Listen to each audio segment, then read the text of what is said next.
Hi friends, welcome back. तो friends, आज जो वीडियो कर रहे हैं टाइटल बहुत ही प्यारा है। टाइटल है India versus the rest of the world. दूसरे देशों के बारे में ये जानकर कहोगे गर्व से, कहो हम भारतीय हैं। तो चलो देखते हैं बाकी की भैया दूसरे देशों को देखा और अपने देश को कंपेयर करके ऐसा क्या है हमारे देश में। मुझे तो पता है क्या क्या है, पर ये देखते हैं ये और कुछ अलग सा भी बताते हैं कि नहीं। डेफिनेटली कुछ और भी इनके पास पॉइंट्स होंगे। तो फ्रेंड्स, वीडियो शुरू करते हैं, पर उससे पहले अगर आप चैनल पर नए हो और आपने अभी तक सब्सक्राइब नहीं किया है तो जल्दी से पहले सब्सक्राइब के बटन को, बेल आइकन को, दोनों को क्लिक कर लो ताकि आपको हमारे सारे न्यू वीडियोस जैसे हम अपलोड करें उसका नोटिफिकेशन मिल जाए। एंड वीडियो देखने के बाद पसंद आए तो करना लाइक और शेयर करना ये वीडियो अपने फ्रेंड्स और फैमिली के साथ। चलो फ्रेंड्स, स्टार्ट करते हैं आज का ये वीडियो। भाई, रूल्स और रेगुलेशन की माँ का आंकड़ा। कि रूल्स और रेगुलेशन बनाने वालों को लगता है कि दुनिया एकदम लीनियर तरीके से चलनी चाहिए, सीधी रेखा में एकदम। लेकिन जिंदगी मेरे भाई इतनी जिगजैग किस्म का रास्ता पकड़ती है कि हम क्या आप क्या सभी को एक ना एक दिन पाइप पकड़ना ही पड़ता है। खैर, पाइप से याद आया, हमारे यहाँ हर चीज की एज लिमिट होती है। 18 तक स्कूल से निकलो, 22 तक पढ़ाई पूरी कर लो, 25 तक छोकरी ढूंढ लो, सेट हो जाओ। हुए तो ठीक, नहीं हुए तो क्या घर वाले, क्या रिश्तेदार, क्या सोसाइटी, कोई नहीं छोड़ेगा। सबके सब बेहतरीन जहर से बुझे हुए तीरों की तरह सवाल लगेंगे सीधा आपके पिछवाड़े की तरफ। आंख से आंसू ना निकले लेकिन पूरा दर्द बंदा महसूस करता है और दर्द को बिल्कुल एकदम ऑब्जॉर्व करना पड़ जाता है। तो दोस्तों, ये बात दुनिया को समझनी चाहिए कि life is not linear, it's zigzag. नहीं समझे? बने रहिए इस वीडियो के अंत तक, क्योंकि आज हम एकदम टॉप क्लास ऐसे रूल्स रेगुलेशन, ऐसी परंपराएं दुनिया भर की आपको बताने वाले हैं जिन्हें जानने के बाद आप क्या उठेगी कि ये कैसे रूल्स और रेगुलेशन है। भैया तैयार हो जाइए, सब के सब अपना पेट पकड़ के। क्यों? वो बाद में पता चलेगा। पेट पकड़ के 13 पॉइंट्स है। नंबर 1 सबसे खास है, तो बने रहिए। नंबर 13। दोस्तों, वैसे तो हम सब के सब अपने हैप्पी बर्थडे का जो इंतजार है वो लंबे समय से कर रहे होते हैं। हम सभी अपने अपने तरीके से इस इवेंट को मनाते हैं, लेकिन मैक्सिको के लोग कुछ अलग ही तरह से अपने जन्मदिन को मनाया करते हैं। असल में यहाँ पर जब कभी भी कोई बर्थडे बॉय या बर्थडे गर्ल अपने बर्थडे केक को काट रही होती है, तब कोई ना कोई पीछे से आता है और जम के धक्का लगाता है और मुंह सीधा अंदर केक की। भाई, खाने की चीज खानी चाहिए, लगाने की चीज लगानी चाहिए, लेकिन ये भाई मैक्सिको वाले कुछ समझ नहीं पाते हैं। और जिसका भी बर्थडे रहता है उसके मुंह में केक थूकना जरूरी है। भाई, जो लोग आए हैं वो क्या खाने वाले हैं? तो 2 केक मंगाए जाते हैं, खर्चा बढ़ा रहे हैं, कुछ नहीं। आगे बढ़ते हैं, एकदम अलग किस्म का ट्रेडिशन था। खैर, आगे बढ़ते हैं, आगे और भी चीजें। मुझे तो किसी ने नहीं बताया। नंबर 12। केनिया में मसाई जनजाति के लोग जब भी किसी से हाथ मिलाते हैं तो पता क्या करते हैं? हाथ बाहर निकाला और पहले थू, जी हाँ, थूकते अपने हाथ, उसके बाद हाथ मिलाते हैं। मतलब ये इसको एकदम मस्त ऐसा सोचने की लुब्रिकेशन हो जाता है हाथ में। और ये होता भी शायद मसाई जनजाति के लोग इसको गुड लक मानते हैं। लेकिन शादी हो, कुछ भी हो, कोई भी हो, कैसा भी हो, बिना थूके भाई लोग हाथ मिलाते हैं। ऐसा हो जाए तो क्या? क्या आगे बढ़ते हैं। मसाई जनजाति वालों को हमारी तरफ से बेस्ट ऑफ लक। इंडिया बताना क्या आगे। नंबर 11। आप जानते हैं कि भारत में शादी विवाह के मौके पर कई तरह के रस्म रिवाज होते हैं और इसी तरह जर्मनी में भी शादी विवाह के मौके पर एक अलग ही तरह का रस्म रिवाज मनाया जाता है। हमारे यहाँ क्या करते हैं शादियों में? वही जो होता रहता है, जो क्रॉकरी मिली होती है डब्बे में पैक वाली, वो एक से दूसरी शादियों में हम एक दूसरे को गिफ्ट करते हैं। लेकिन यहाँ कुछ बात ये अलग है। यहाँ के लोग शादी के जो दिन होता है उसके एक रात पहले घर के सारे बर्तन तोड़ देते हैं। क्यों तोड़ते हैं? ताकि जो दूल्हा दुल्हन है, जो पति पत्नी है, नवविवाहिता जो जोड़ा है, उसके बीच में जो है कुछ प्रॉब्लम ना हो।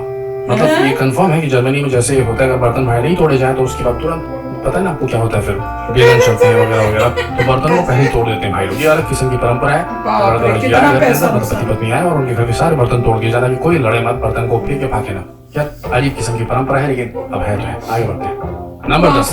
जब भी कहीं पार्टी होती है, कोई इंपॉर्टेंट मीटिंग होती है, तो अगर हम उसमें लेट पहुंचे तो हमारे बॉस या पार्टी में आए लोग हमारे लेट होने से हमेशा नाराज हो जाते हैं। लेकिन अगर आप लेट लतीफ किस्म के इंसान हैं, पूरी तरीके से आलस से भरे हुए हैं, तो वेनेजुएला चले जाइए। यहाँ लेट आने पे आपको कोई नहीं टोकेगा, बल्कि आप बिल्कुल एकदम सेलिब्रिटी की तरह स्वागत करें। जैसे हम सोचते हैं कि लेट से जाने पे हमें ज्यादा मान सम्मान मिलेगा, तो ऐसा सोचते हैं तो इंडिया में नहीं मिल पाएगा भाई। वेनेजुएला जाइए। आगे बढ़ते हैं। नंबर 9।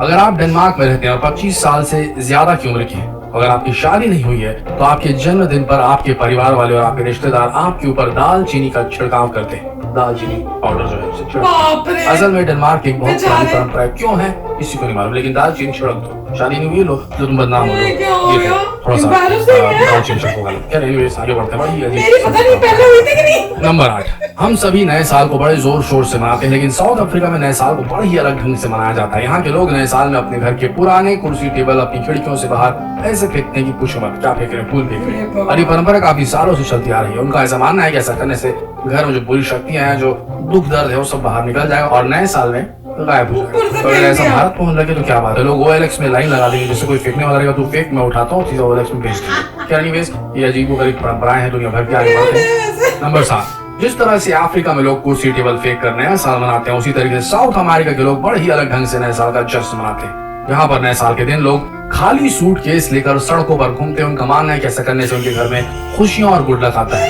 ये भी सही है, खाली सूटकेस लेकर निकल लो और हैप्पी न्यू ईयर मनाओ। पता नहीं क्या क्या रहता है। क्या आगे बढ़ते हैं। नंबर 6, आप लोगों ने ज्यादातर बिजनेस मीटिंग किसी कॉन्फ्रेंस हॉल या राउंड टेबल में होते हुए देखी होगी, लेकिन फिनलैंड नाम नोट कर लीजिए प्लीज। यहाँ हो सकता है आने वाले समय में हम जाएंगे, क्योंकि यहाँ ज्यादातर बिजनेस मीटिंग जो होती है वो सौना बाथ में की जाती है।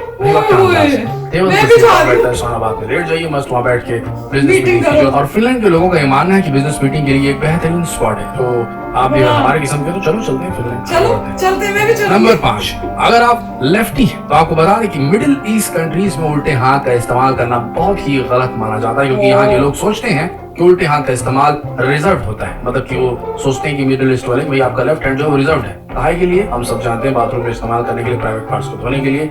अगर आप उसका इस्तेमाल हाथ में लागने कर दें या कुछ खाना खाने के लिए कर दें, ऐसी कोई चीज के लिए कर दें जो शुभ माना जाता है, तो समझ लीजिए फिर मिडिल ईस्ट का जो रूल्स एंड रेगुलेशन है किस किस्म के क्या क्या कर सकते हैं, क्या आगे बढ़ते हैं। नंबर 4, अगर आप भारतीय हैं तो जानते हैं कि टॉयलेट में हम भारतीय अपने प्राइवेट पार्ट्स को धोने के लिए पानी का इस्तेमाल करते हैं। और आप जानते हैं कि भारत में चीजें एकदम नॉर्मल है, लेकिन बाहर के देश वालों को बड़ा विचित्र लगता है। क्यों? क्योंकि पोषण की आदत पड़ी हुई है, टॉयलेट पेपर इस्तेमाल करते हैं, इसीलिए उनको बड़ा विचित्र लगता है। एक और कारण हो सकता है, ज्यादातर लोग जिनको भारतीय परंपराएं विचित्र लगती है वो ठंडे देशों में रहते हैं। अब ठंड में अगर कुल्हों को ठंडे पानी से धोया जाए तो क्या असर होगा, इसीलिए लोग पानी को बड़ा अजीब समझते हैं, इसीलिए पोषण की आदत पड़ चुकी है। अब पानी का जो मजा है इनको मालूम ही नहीं है। क्या आगे बढ़ते हैं। नंबर 3, दोस्तों हर देश में अलग अलग रस्म रिवाज से शादियां होती है और ज्यादातर शादियों में लोग खूब एंजॉय करते हैं, लेकिन चाइना में जब शादियां होती है तो वहां पर एक अलग ही तरह की परंपरा निभाई जाती है। असल में शादी के 1 महीना पहले दुल्हन को पूरे 1 महीने तक रोना पड़ता है। 1 महीने तक कोई कैसे रो सकता है? इतना रोने के बाद तो रोने का कोई चांस बचता ही नहीं आगे जाके। तो आपको बता दें कि चाइना में हर दुल्हन को इस परंपरा से गुजरना पड़ता है, क्योंकि वहाँ के लोग ऐसा मानते हैं कि ऐसा करने से दुल्हन को भविष्य बहुत ही सुख हो जाता है। तो रो भाई 1 महीना, उसके बाद शादी हो जाए। बढ़ते हैं। नंबर 2, अमेरिका और ऐसे कई देश है जहाँ पर ड्रिंक लेने से पहले लोग अपनी कांच की गिलास को चम्मच से बजाना पसंद करते हैं। अमेरिका हो गया, ऑस्ट्रेलिया हो गया, और ये सेलिब्रेशन की शुरुआत माना जाता है। लेकिन हंगरी कहीं आप चले गए और वहां पीने से पहले आपकी जो ग्लास है उसको टन से बजा दिया अगर आपकी चम्मच से, तो आपके पिछवाड़े की हड्डियों का पूरा चूरा बना देंगे हंगरी वाले। क्यों? क्योंकि हंगरी वालों को निपटाया था ऑस्ट्रेलिया वालों ने, और निपटाने के बाद में लेकिन उनको युद्ध में हराया था हंगरी वालों को ऑस्ट्रेलिया वालों ने। उसके बाद में सेलिब्रेट किया था कांच की ग्लास को चम्मच से बजाकर। तो इस वजह से हंगरी वालों को मिर्ची अभी तक लगी हुई है। इसीलिए अगर आप हंगरी जाएं तो कभी भी गलती से अपनी चम्मच को कांच से टच न करवाएं, आवाज न निकालें, नहीं तो समझ लेना आपका क्या होगा आपकी तशरीफ का। क्या आगे बढ़ते हैं। नंबर 1, जैसा कि आप सब जानते हैं कि हर देश में शादी विवाह को लेकर अपने अलग अलग नियम है। हर देश में शादी विवाह को लेकर अपनी अपनी परंपरा है, अपने अपने ट्रेडिशन है। लेकिन इंडोनेशिया के टिडोंग इलाके में, नाम ही अपने आप में टिडोंग है, तो एक बहुत ही अजीब तरह की परंपरा को निभाया जाता है। असल में यहाँ पर शादी के 3 दिन बाद तक कोई भी 3 दिन 24 नहीं, 48 नहीं, पूरे 72 घंटे तक नवविवाहित जो जोड़ा होता है वो बाथरूम का इस्तेमाल नहीं कर सकता। और इसमें पूरी निगरानी रखी जाती है कि ये लोग इस्तेमाल न कर डालें। क्यों? ताकि उनका जीवन सुखमय हो। भाई मेरे, वो क्या करेगा फिर? अगर उसने पानी नहीं पिया, खाना नहीं खाया, तभी ऐसा संभव है। और ये तुम भूखा मारोगे, प्यासा मारोगे उसको। अगर खिला पिला के सब करवा रहे हो तो फिर वो कहाँ पर थोड़ा एक्टिविटी में कुछ शादी विवाहित जो जोड़े कहाँ सुखमय हो पाएगा उनका जीवन? आप सोच के देखिए। क्या एनीवेज, रूल्स और रेगुलेशन हमें पहले से पसंद नहीं थे। आपको इनमें से कौन से रूल सबसे ज्यादा वाहियात लगे ये नीचे कमेंट सेक्शन में जरूर लिखें। तो फ्रेंड्स, मेरे लिए तो हर एक ही बहुत ही अजीब था, एक से एक बढ़कर थे। मैं तो ये कहूंगी कि इतने अजीबो गरीब, और वो तो बहुत ही मेरे को अजीब लगे शादियों वाले सबसे ज्यादा। कि पहले तो वो वाला जिसमें वो लड़की को कितने दिनों तक, पता नहीं कितने दिनों तक, 1 महीना, मैं सोच रही थी 1 वीक भी इम्पॉसिबल होगा, 1 महीना रोना पड़ता है। अरे कैसे रोएगा कोई? ऐसे रोना आ जाएगा क्या? मारते होंगे रोने के लिए, कुछ करते होंगे जिससे वो दुखी हो और रोए मेरे ख्याल से। 1 महीना को रोए और मान लीजिए उसकी शादी टूट गई, फिर रोए कि खुश होए? नहीं उसके बाद दूसरी किसी और के साथ होने पूरा लगी। वेस्ट हो गया टाइम, पूरा 1 महीना रोने का। ये तो मैंने सोचा ही नहीं। पर एक बात थी, अगर सोची जाए तो हर चीज इसमें मतलब लड़की को क्यों रोना पड़े? इसके अलावा शादी के बाद लड़कियों को ज्यादा रोना पड़ता है, और नहीं तो क्या? जाके पता करना पड़ेगा जिस कंट्री में, चाइना में था शायद, कहाँ था, जिस कंट्री में था रिवाज उनसे पूछना पड़ेगा। चाइना में ही था हो सकता है शायद। इन्होंने बताया लड़की को रोना पड़ता है, इन्होंने बोला नहीं था, लड़की को बोला था। हो सकता है लड़का भी रोता हो, क्या पता। नहीं लड़का नहीं बोला ना, लड़की बोली है। तो ये बात नोट करनी चाहिए माय लॉर्ड कि सिर्फ लड़की को रोना पड़ता है शादी से पहले, क्योंकि उसको बाद में पता है कि रोना पड़ेगा तो पहले रो ले, ताकि उसके बाद चेक कैसे करेंगे? मतलब कैमरे लगेंगे कि रो रहे हैं? आदमी तो यही बोलेंगे। तो माय लॉर्ड इस बात को नोट किया जाए। और उसमें वो कि बाथरूम ही नहीं जा सकते 3 दिन तक, दैट वाज सो अजीब ही बात है थोड़ा, कि बहुत ही आपको खाने पीने के बाद कौन सा इंसान नहीं जाएगा। वो मेरे ख्याल से इंडोनेशिया बोला था। इसका गारंटी नहीं है, पता करना वियर्ड था वो तो, पता करना पड़ेगा कि ये कैसे प्रैक्टिकली पॉसिबल है। मैं तो सोच ही नहीं सकती तो उसमें क्यों कर रहे हैं, क्या है। और वो जिसमें अगर आपकी शादी नहीं हुई सर्टेन एज तक तो आपको वो उस पाउडर, दालचीनी के पाउडर में डालेंगे। तो इतनी वेस्टेज, अरे दालचीनी इतनी महंगी होती है, तुम ऐसे वेस्ट करो, हमें भेज दो इंडिया, हम यूज कर लेंगे। मेरे ख्याल से दालचीनी के सिनेमन है हाँ। भी। हाँ, तो वेस्टर्न वो यूरोपियन कंट्रीज में सिनेमन बहुत आसानी से मिल जाता है। तो भी वेस्ट है, तुम गरीब कम कंट्रीज गरीब लोगों को ही दे दो, कुछ तो यूज होगा इससे करने के। हम यहाँ छिड़कते हैं, वो फेंकते हैं। वो देखा नहीं था, वो तो इतना सारा तो पूरा बॉडी कवर थी, ये नहीं कि थोड़ा सा स्प्रिंकल। हम तो चाय या किसी में डालते कितना कम डालते, थोड़ा थोड़ा। ये तो उस डब्बे में से पता नहीं कितने सालों का उन्होंने डाला होगा। पर वियर्ड था, वो भी काफी वियर्ड था। एक से एक बढ़कर थे वैसे, क्या नमूने रूल्स हैं। और एक जिसमें प्लेटें तोड़ देते हैं। हाँ, मैं होती ना, नहीं मैं होती, अगर मेरी शादी होनी था, मुझे पता है कि प्लेटें टूटेंगी, मैं तो सारी प्लेटें किसी और के घर भेज देती। कितना नुकसान होगा, फिर से खरीदनी पड़ेगी। से प्लेटें तोड़नी, तो बहुत ही। मगर वो थोड़ा ठीक लग रहा है कि आप फर्नीचर फेंक देते हैं जिससे आप नया खरीद पाए। और फेंकते भी कहाँ से? खिड़की से। कोई फेंकने का मतलब नहीं कि बाहर रख रहे हैं। ऐसा तो नहीं है कि आप ऊपर से दिखा रहे थे। मतलब मेरे ख्याल से सऊदी अरेबिया था या क्या था, मुझे ऐसा अलाउड नहीं कि बुर्ज खलीफा से हर बंदे ने खोल दिए। I don't think so. ये होगा कि आपने फर्नीचर जो है रिसाइकल करना है या फेंक दीजिए, नया लीजिए। जो भी ट्रेडिशन है वो थोड़ा बहुत बंदा समझ सकता है कि अमीरों के लिए चलो ठीक है, नया लेने का तरीका होगा। वो टेची केस वाला भी तो, जिसमें वो अपने ट्रैवलिंग बैग्स खाली लेके बाहर घूमते हैं। अब वो भी थोड़ा वियर्ड है कि खाली बैग लेके घूम रहे हैं। हे भगवान, सोचो कोई बेचारा उस कंट्री में उस टाइम जाए और उसको दिख रहे सारे लोग बाहर खड़े हैं और घूम रहे हैं टेटू अपना लेके बैग, ट्रैवलिंग बैग। कितना अजीब लगेगा। और मेक्सिको में जो आप केक मुंह पे मारते हैं, वो आपने बहुत मूवीज में देखा होगा, वो करते हैं। मगर थोड़ा वो भी वियर्ड ही है कि आप केक को वेस्ट कर रहे हो नेसेसरी। यहाँ पे दुनिया में कुछ ऐसे लोग हैं जिनको खाना खाने को नहीं मिलता, केक खाने को नहीं मिलता, और यहाँ पे आप केक को तबाह कर रहे हैं। तो ये भी मेरे ख्याल से वियर्ड ही है। तो उन्होंने यही बोला था सारे काफी। और जो थूक वाली बात वो भी तुम्हारे सामने करते हैं। हाँ, वही करते। तो वही उनका वो नॉर्मली ऐसा होता है कि ये दिखाने के लिए कि हम तुमसे जुड़े हुए हैं, मगर थूक का सिस्टम थोड़ा अनहाइजीनिक लग रहा है।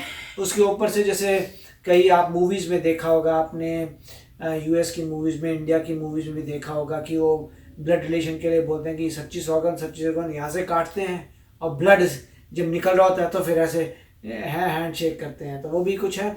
मगर ये थूक वाला तो मुझे अनहाइजीनिक लग रहा था। थूक तो बहुत ही गंदा है।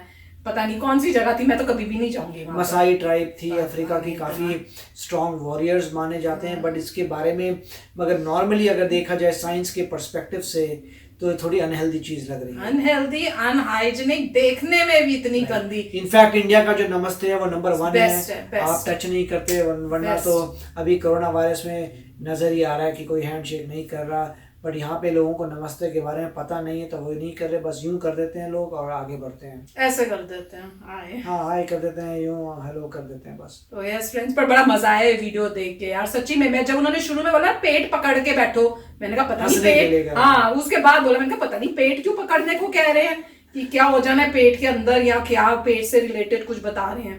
पर वाकई काफी हंसी मजाक का था, और सोच के और देख के लगा कि वाह कैसे कैसे रूल्स बनाए, रेगुलेशंस बनाए। थैंक गॉड हम इंडिया में हैं, वहां पे ऐसा कुछ नहीं था। तो फ्रेंड्स चलते हैं, मिलेंगे नेक्स्ट वीडियो में बहुत ही जल्द। Till then take care and bye bye. तो अगर आप मेरे इस चैनल पे नए हो तो जल्दी से सब्सक्राइब के बटन को हिट करो और बेल आइकन को क्लिक करो, ताकि आपको मेरा जब नया वीडियो मैं लगाऊं आपको उसके बारे में जल्दी से पता चल जाए।